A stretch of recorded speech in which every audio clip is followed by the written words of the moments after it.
The winter in the Montana Territory had a way of swallowing sound.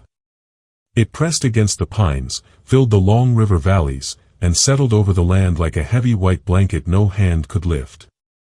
Snow drifted in slow, lazy sheets, then suddenly in fierce, blinding bursts. And tucked against a lonely ridge, where the wind carved its own trails through the trees, stood a small weather-beaten cabin. Inside that cabin lived Maren Ellison. 5 winters had hardened its wood since anyone had stepped through her door. 5 winters since laughter had warmed her walls. The years had softened her voice, thinned her frame, and left her with only chores to occupy her days. Yet she moved with the steady patience of someone who had learned to survive because there was no other choice. Each morning began the same. She wrapped her worn scarf around her neck and stepped outside to split wood. The axe bit into the frozen logs with sharp cracks that echoed through the silence. She worked slowly, breath clouding in the frigid air, each swing a reminder that the world did not pause simply because a heart had broken. After the woodpile grew high enough for another day, she carried an armful back inside. The hinge on her door creaked the way it always had. She tended the stove next, the scrape of coal, the whisper of flame, the faint glow of orange beneath the iron grate. When the warmth finally pushed back the chill, she sat for a few minutes at the small table near the window. That was where she kept the little cloth bag. Inside the bag rested 2 things. Her husband's old wedding band and the knitted cap that had once belonged to her infant son. She did not take them out often. When she did, she didn't cry anymore. Not because she was stronger, but because the well had run dry long ago. Her life had become a rhythm of motion without meaning, chores, meals, repairs, silence. The mountains stood watch, the wolves kept their distance, and no human voice broke the emptiness. It was not peace. It was simply what remained. That afternoon, as the day dimmed toward evening, she stepped outside to bring in the last of the chopped wood. The wind carried a strange sound, distant at first, nearly lost beneath the breath of the storm. Hoofbeats. Rhythmic. Many of them. Maren straightened, every muscle tightening. Visitors were rare in these parts. Unexpected ones were almost always trouble. The sky darkened as a wall of snow rolled across the valley, swallowing the ridge in swirling white. And through that shifting curtain came 7 riders. Tall horses, their coats thick for winter. Riders wrapped in heavy buffalo hides. Their painted faces and eagle-feathered lances cut through the storm like spirits carved from the land itself. Comanche. They did not charge. They did not shout. They approached with steady, deliberate purpose, men who understood the land, the weather, and their place in both. Maren backed toward the door, one hand gripping the rifle near the frame. Her breath caught in her throat as the riders halted several yards from her porch. Though the snow fell hard, she sensed they were not here by chance. These were travelers caught in a storm too fierce to fight. The leader raised an open hand, a universal gesture of peace. No threat. No demand. Maren hesitated. Instinct told her to stay inside, to stay small, to stay guarded. But another instinct, the one that came from 5 years of silence and bitter winters, pulled at her differently. No one had visited her cabin in years. Her fingers trembled on the rifle. Then she lowered it. She opened the door wide and stepped back. The riders dismounted without hurry, moving with the respectful quiet of men entering sacred ground. Snow clung to their shoulders as they stepped inside, bringing the cold with them. Yet their presence did not suffocate the cabin. It filled the hollowness she had long ignored. That was when she noticed him. One among the 7 stood a little apart, taller, broader, the firelight catching the scar that traced the line of his jaw. He held himself with calm steadiness, like a man who watched everything and hurried nothing. His name, she would later learn, was Raul Casca. And the moment he stepped through her doorway, the long silent cabin began to change. The cabin warmed quickly with the presence of 7 men. Their heavy coats hung near the stove, dripping meltwater onto the floorboards.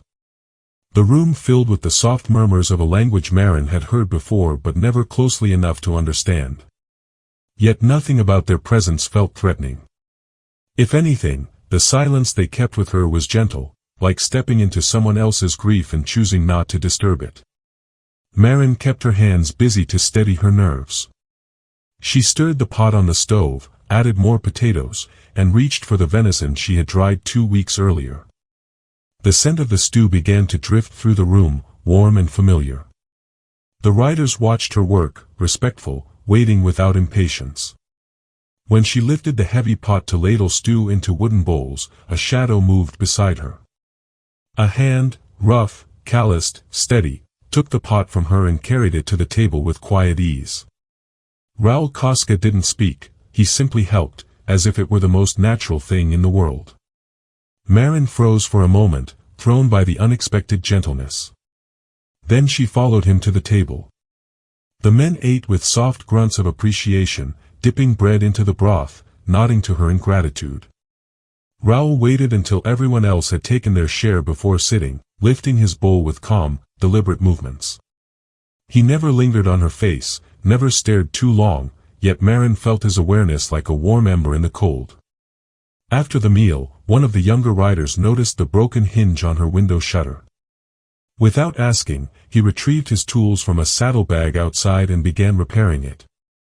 Another stacked the firewood she'd chopped earlier, arranging it neatly along the cabin wall. Even the leader swept snow from her porch. They worked as though the cabin was not hers alone but a shelter they honored simply by being allowed inside. Raul remained near the hearth. He knelt beside the fire, adding thick logs with a steady hand. The flames rose, warming the room until the chill faded from Marin's toes. She watched him, curious despite herself. His movements revealed a patient temperament, nothing rushed, nothing careless. When she reached for a bowl on the far side of the table, Raul lifted it and handed it to her without a word. Their fingers brushed for the first time. His hand was warm. Hers trembled. She turned back to her chores quickly, heat rising in her cheeks that had nothing to do with the fire. A little later, while the riders spoke among themselves in low tones, Marin stepped outside to gather the last logs from the pile. The wind bit at her face. She reached for a piece of wood, and found that only a few logs remained. Raul emerged from the shadows beside the cabin, a fresh armful of chopped wood held against his chest. He had been outside, in the storm, splitting logs for her. Without boasting. Without asking. Without waiting for thanks. He said nothing as he carried the load inside, but when he passed her, their eyes caught for a heartbeat.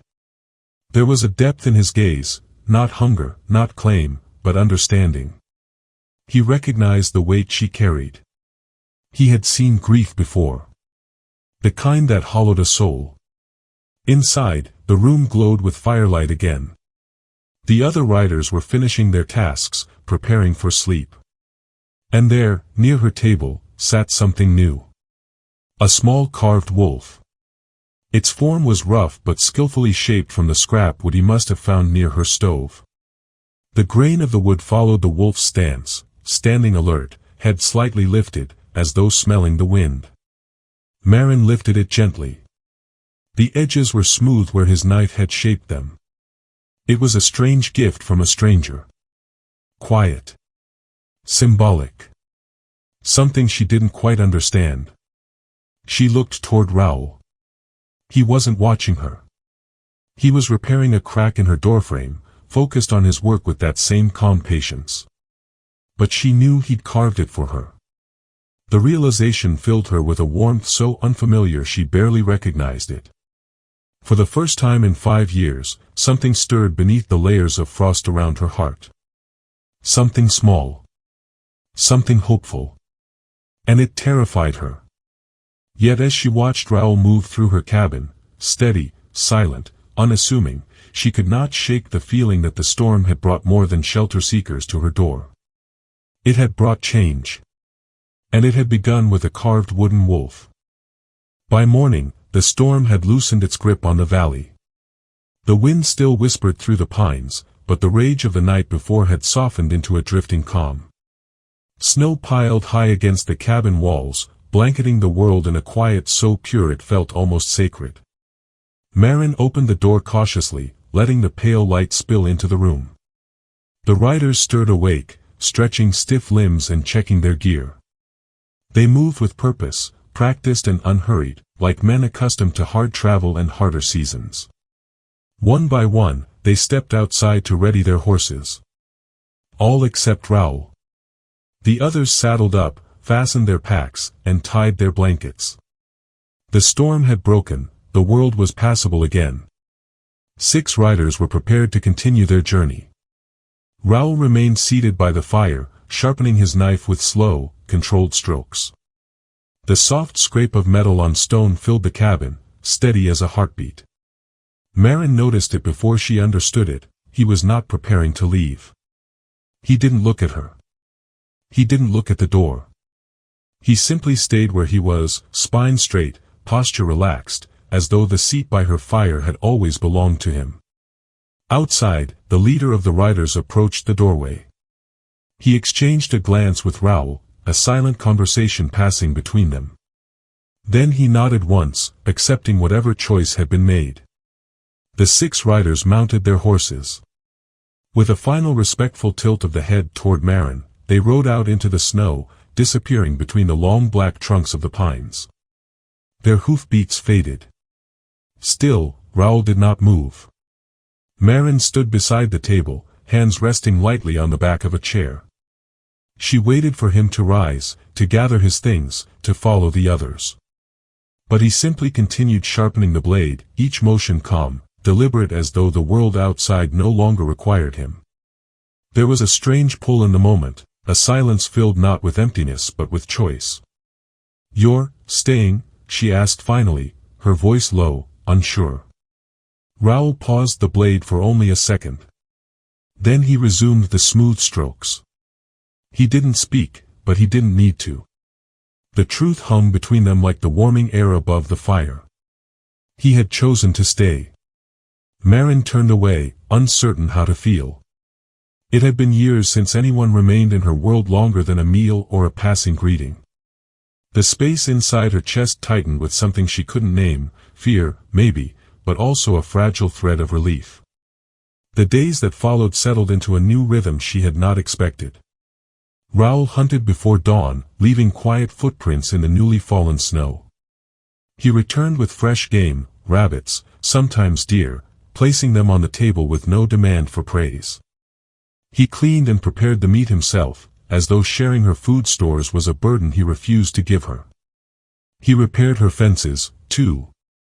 Posts that had leaned for years now stood straight and firm. The boards of her small barn were patched. The smoke vent above her stove no longer whistled when the wind struck from the north. At night, when the wolves howled in the distance, Raoul stood watch near the door.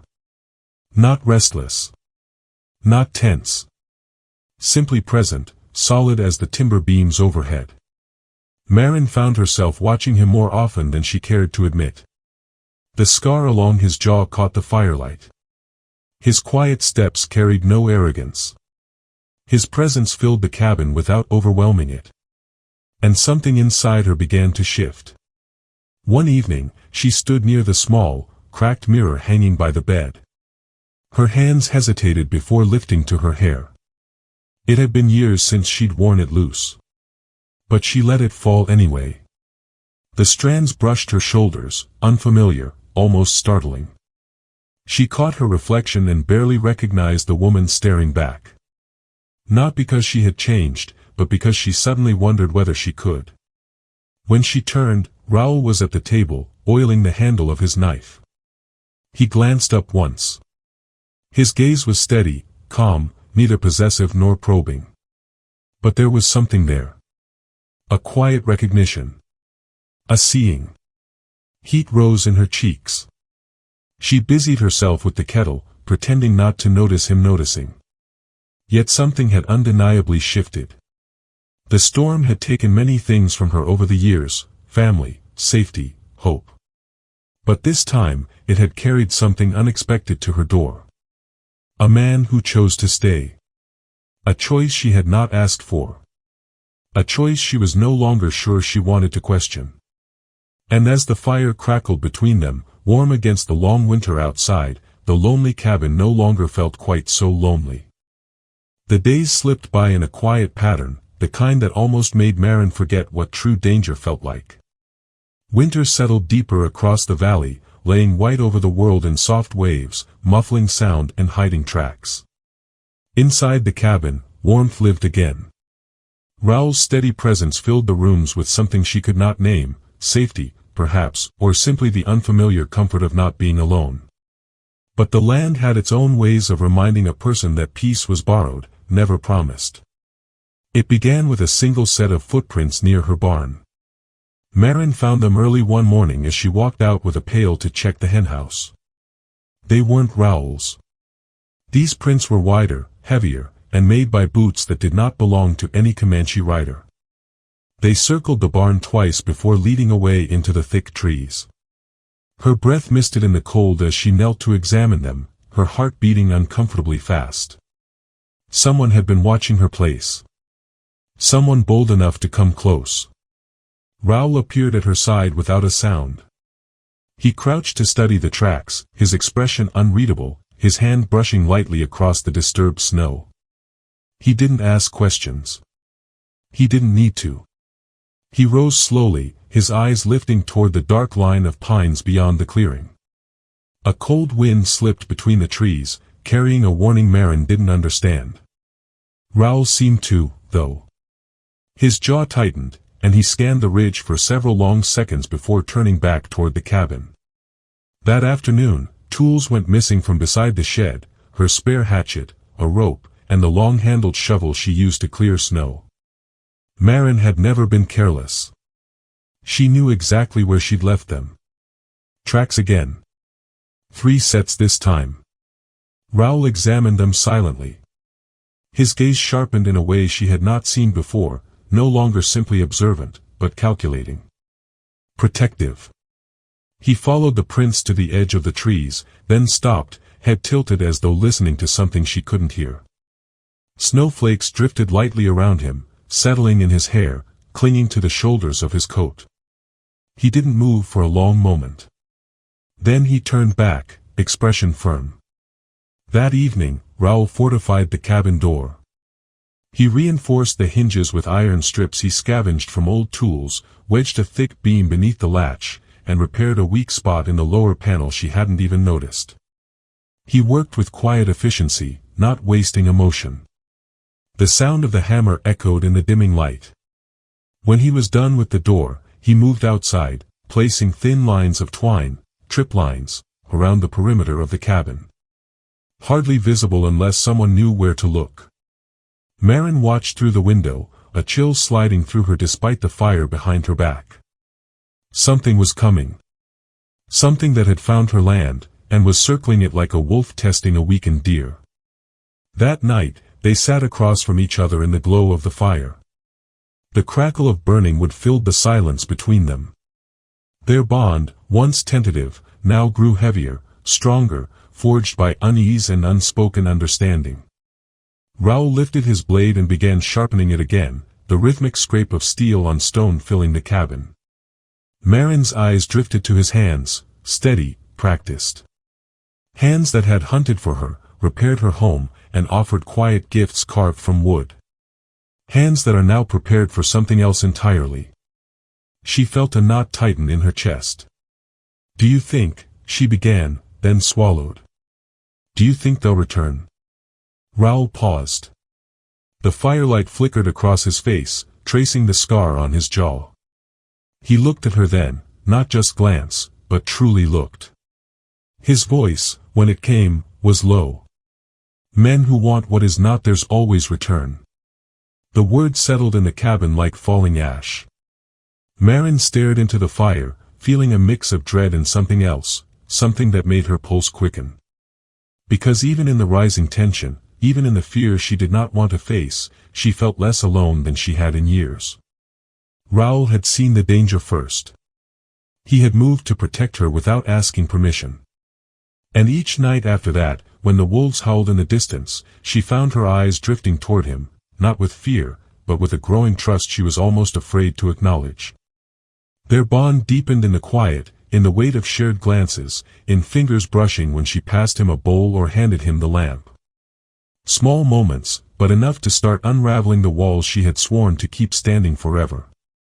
Danger had found its way to her land.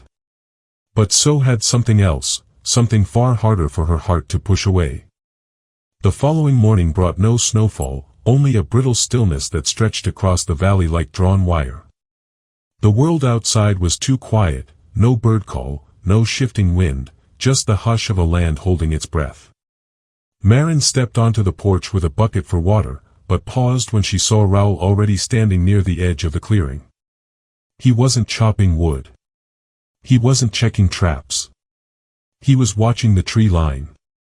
A lone figure carved out of winter shadow. Marin set the bucket down, slow and cautious.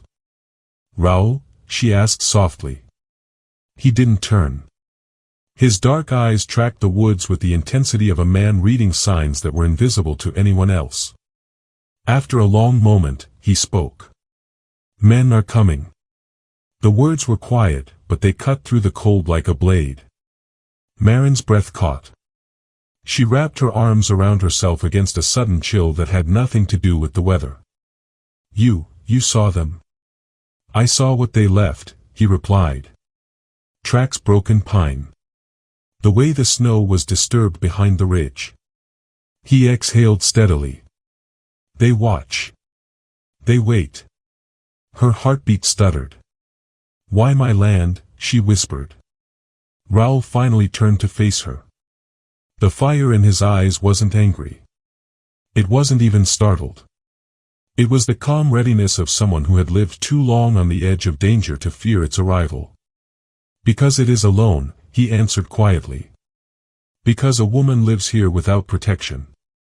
A pause. "Because men without honor see that as an invitation." Marin swallowed, fingers tightening around her sleeves. Fear slithered into her chest, familiar and unwelcome. But something else rose with it, something she hadn't felt in years, because she wasn't facing that fear by herself. Raoul took a step closer. "You are not alone here," he said. The word settled into her like warm iron. Solid. Certain. Her voice came out barely above a whisper. "You stayed because of them?" Raoul shook his head once. Slow. Firm. "No." The simplicity of the answer struck her harder than anything else he'd said. It was neither a boast nor an explanation. It was true. He reached down then, lifting the small wooden wolf he had carved days earlier from its resting place on her porch rail. He turned it in his fingers, studying the grain as if its meaning were carved there. "I stayed because this place," he searched for the right word in English, then met her eyes. "It feels alive again." Marin's breath trembled. She hadn't realized how much she needed to hear something like that. Her cabin had been a tomb for so long, a place where memories lingered heavier than the air. Raoul wasn't merely guarding her land. He was choosing her. She looked away, toward the pines where danger lurked unseen. 5 years ago, she might have run, locked her doors, and prayed the world forgot she existed. But now, she felt a shifting inside her chest, a stirring warmth she wasn't ready to name. Inside the cabin, she busied herself with the stew, her hands shaking just a little as she chopped vegetables. Raoul came in silently, hanging his coat on the peg by the door. He stepped beside her, close enough that she felt the heat radiating from him. He passed her the knife she had set down, handle first, fingers brushing hers again. A small touch. A spark in the quiet. Fear lingered, fear of wanting, of needing, of losing again. Memories of her husband, her child, winter stronger than any storm. Grief had shaped her. Loss had carved its signature deep into her bones. But Raoul's presence carved something new. That evening, when she lit the lantern, he took it from her gently and hung it higher so its glow filled the whole cabin. He checked the shutters, made sure the trip lines hadn't been disturbed, and added 2 more logs to the fire. Not out of duty. Never out of duty. When he sat down, Marin hesitated only a moment before sitting near him, closer than she had ever dared before. The firelight flickered between them, soft and warm. She tilted her head, searching for words she wasn't sure she owned anymore. "Raoul, if trouble comes, what will you do?" He looked at her with that calm, steady gaze that saw past fear, past walls, past all the years she thought had hollowed her out. "What I must," he answered simply. "For this place. For you." She exhaled slowly. Survival was no longer the only thing in her world. Something far more dangerous, and far more hopeful, had begun to take its place. Marin didn't sleep much that night. The cabin was warm, the fire steady, yet her thoughts churned too hard for rest. Every creak of the walls, every groan of the settling logs made her imagine footsteps in the snow. Men waiting. Men watching. Men without honor, as Raoul had said. Near dawn, she finally drifted off, only to wake at the faint scrape of a chair leg. Raoul was already up. He sat at the small table, head bowed, sharpening one of her old hunting knives with slow, even strokes. The rhythmic rasp of steel on stone filled the room, soft, steady, purposeful. For a moment, Marin simply watched him. His presence filled the cabin differently than anyone else ever had, quiet but solid, gentle but unyielding. A man built for storms. He stopped sharpening when he noticed her awake. "You rested?" he asked. "A little," she murmured. He nodded, returning his attention to the blade. "They came closer in the night. I heard them on the ridge." Her breath snagged. "How many?" "4, he said. "Maybe 5. Fear swept her cold, but he didn't let the silence settle long enough for panic to take root. "They are not warriors," Raoul continued. "Not scouts. Just men with hunger for what they think is theirs." "And what do they think is theirs?" she whispered, though she already knew. He lifted his eyes to hers. "You." The bluntness hit like a slap of winter wind. Marin turned away, gripping the edge of the counter until her knuckles whitened. She hated the old helplessness creeping back into her bones, hated how easily past terrors could resurface. For 5 years, she had fought to reclaim her life piece by fragile piece. No, the shadows of unknown men threatened to steal it again. But this time she wasn't facing them alone. She took a breath and looked back at Raoul. "What do we do?" "We prepare." He set the knife down. "And we watch the land better than they do." For the next several hours, Raoul taught her things no one had ever bothered to show her, not her husband, not the neighbors who passed through before the bad winter, not the traders who came once a season. He showed her how to spot the faintest trail in the snow, scuffed powder where a boot had slid, the way bent grass froze differently than untouched blades. He taught her how to listen for breathing in the cold, how to tell the difference between an animal's shifting weight and a man holding still. He placed her hands on the bough she hadn't touched since her husband died and adjusted her stance, her elbows, the placement of her fingers. "Again," he said gently. "Draw slow. Breathe slowly." She exhaled shakily, pulled the bowstring, and released. The arrow thudded into the target's edge. Raoul retrieved it, returned it to her, and said, again, with calm certainty, never frustration. By midday, she was hitting near the center. Not perfect. But enough. Enough to survive. Enough to fight. Enough to no longer feel like prey.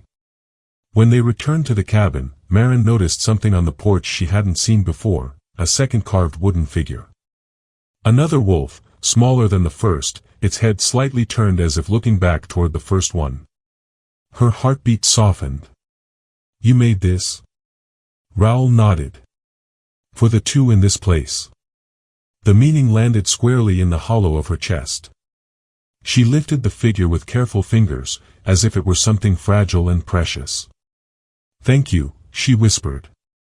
Raoul stepped closer, not touching her, but close enough that she felt the heat of him chase away the last of the cold. "The wolves protect each other," he said softly. A quiet stretched between them, warm, uncertain, charged. But before either of them could speak, the crunch of distant snow shattered the peace. Raoul's head snapped toward the tree line. Marin froze. 3 figures appeared between the pines. Men. Rough coats. Rifles slung over shoulders. Faces hard from cold and cruelty. They weren't hiding this time. They were coming straight toward the cabin. Raoul moved in front of Marin in a single instinctual step, his body a silent shield. "Go inside," he murmured. She didn't argue. She didn't tremble. She hurried into the cabin, grabbed the bow Raoul had trained her with, and positioned herself near the window, heart pounding, breath tight, but ready. This was no longer a story of her being hunted. This was a battle for the life she had reclaimed. And for the man who had stepped into it like a storm she didn't know she needed. The snow fell harder again, a cold curtain swirling across the clearing as the 3 men approached the cabin. Their boots crunched over the frozen earth, sharp against the muffled hush of the Montana Valley. Rifles rested loosely in their hands, but their eyes gleamed with hunger, not for game, but for what they thought belonged to them. Raoul stepped out first, standing tall and unflinching in the storm. The wind tugged at his coat, whipped his hair across his scarred jaw, but he did not move. Not a foot forward, not a foot back. He simply stood, solid as the timbers of the cabin behind him, a silent declaration of protection. Marin's heart pounded in her chest. She stayed at the window, arrow nocked in her bow, ready to defend the small, fragile walls of her home. She watched the frost gather on Raoul's shoulders, the lines of his stance, the calm in his eyes. He was not waiting for violence, he was preparing it, if necessary.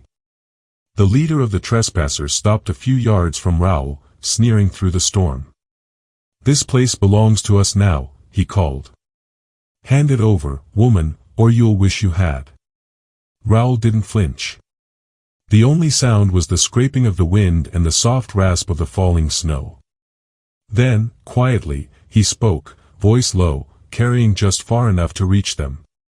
"Turn back. This place is watched." A pause. The men laughed, a harsh sound that grated in the still air. One of them raised his rifle, letting the muzzle swing lazily toward the cabin. The other 2 tightened their grips, stepping closer, testing the boundaries. Raoul's hand fell to the hilt of his knife. Not in panic, not in threat, simply readiness. He moved with a grace that spoke of years surviving the harshest edges of the frontier, of battles fought quietly, efficiently. Every step he took seemed deliberate, calculated, a language of warning spoken without words. Marin's fingers trembled on the bowstring. The first arrow lifted, tipped toward the leader, but she didn't release it. She trusted him. She had to.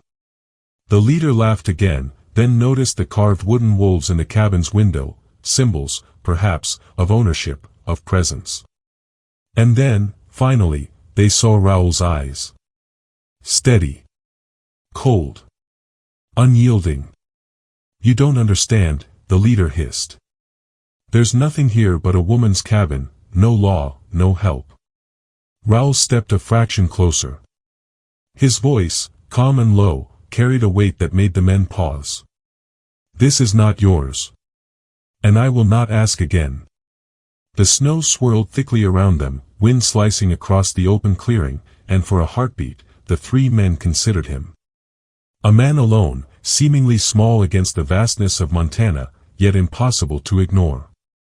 They were intruders, predators, but Raoul was no ordinary man. The first man shifted uneasily. A branch snapped underfoot, the sound magnified in the hush of the storm. Raoul's gaze never wavered.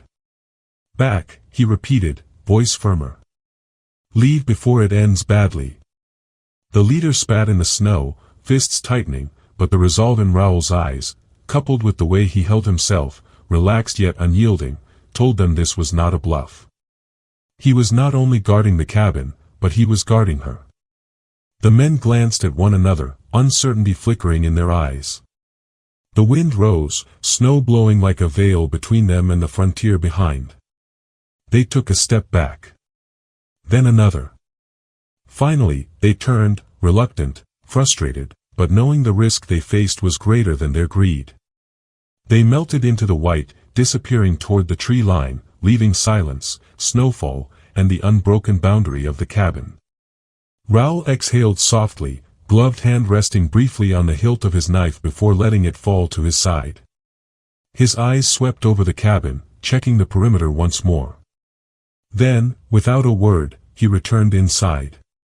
Marin's hands dropped from her bow. Her knees trembled, not from fear anymore, but from relief she didn't quite expect. She watched him place the knife on the table, remove his gloves, and sit near the fire. The heat radiated between them, filling the cabin in a way it hadn't before the confrontation. Their eyes met.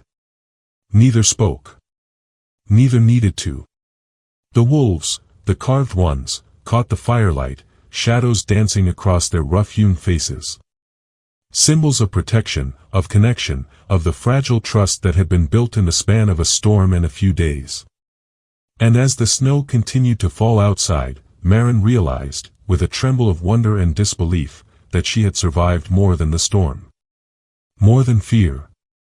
She had survived the test of the frontier, and found someone who would stand for her, not because he had to, but because he chose to. The cabin was theirs now, and for the first time in years, the world inside its walls felt safe, alive, and warm. The storm passed at last.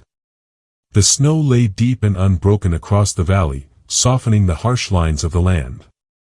The Montana Territory held its usual quiet, the kind that could make the heart ache or mend it, depending on who you shared it with.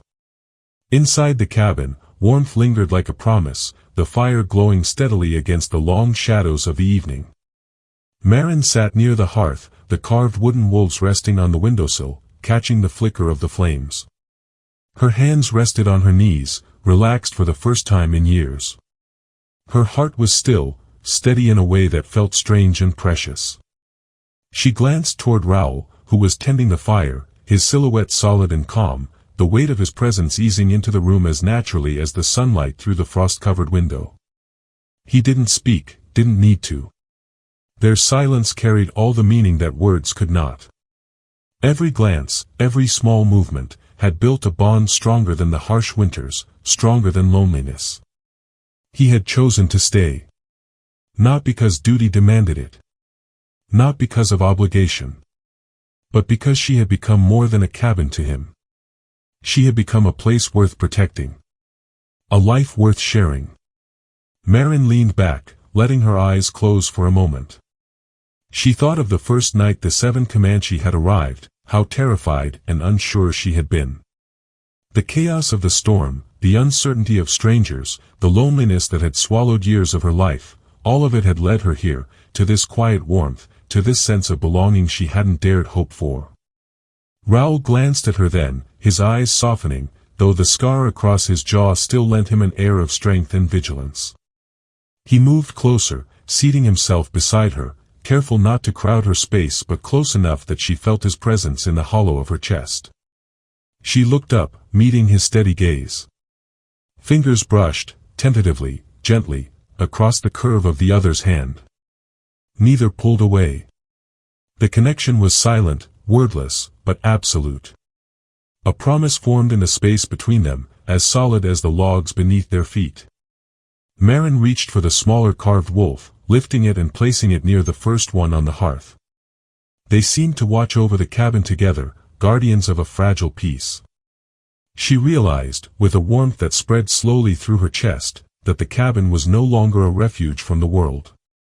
It was a home. And it had grown with the presence of another. The cold winds howled beyond the walls, brushing snow against the windows.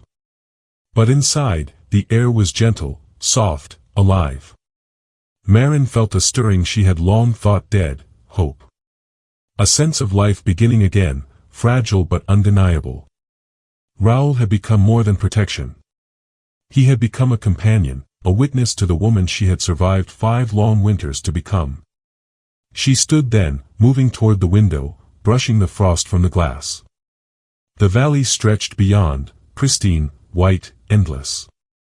Her gaze swept over the ridges, the trees, the distant river, and she realized how vast the world was, how frightening and lonely it could be, and yet, how full of possibility, when someone chose to face it with you. Raoul rose behind her, resting a hand lightly on the small of her back. She did not startle, did not flinch. The gesture was gentle, protective, unspoken. And in that quiet, her heart lifted a little higher than it had in years. She turned then, finally, and looked at him fully. No fear. No hesitation. Only the slow, steady recognition that they had survived the storm, outside and within, and that together, they could face the winters to come. Raoul offered a small, almost imperceptible nod, as if acknowledging the unspoken truth between them. He picked up a piece of firewood and added it to the blaze, the sparks dancing like tiny stars around the carved wolves, warming the cabin with light and life. Marin hung the small figures carefully on the mantel above the hearth. They were reminders, not just of what had come, but of what they had built together, trust, connection, and the quiet courage to choose each other. At last, she lowered herself beside him, letting the fire's warmth wash over her. Fingers intertwined naturally, resting against one another, a delicate certainty in their clasp. No words were needed. None was spoken. Outside, the wind died down, leaving the valley silent and white. Inside, the cabin glowed with life and firelight. 2 silhouettes sat by the hearth, not alone, not broken, no longer haunted by the cold, the grief, or the endless winters. They were together. And for the first time in 5 long years, Marin felt the world outside her cabin could not touch them, not as it once had. They had weathered the storm. And they had chosen each other. The Montana winter still raged beyond the walls, but inside, the world was warm. Quiet. Safe. And full of the promise of beginnings yet to come. If you enjoyed Marin and Raoul's story, don't forget to like, subscribe, and hit the bell to hear more incredible Wild West tales of courage and love.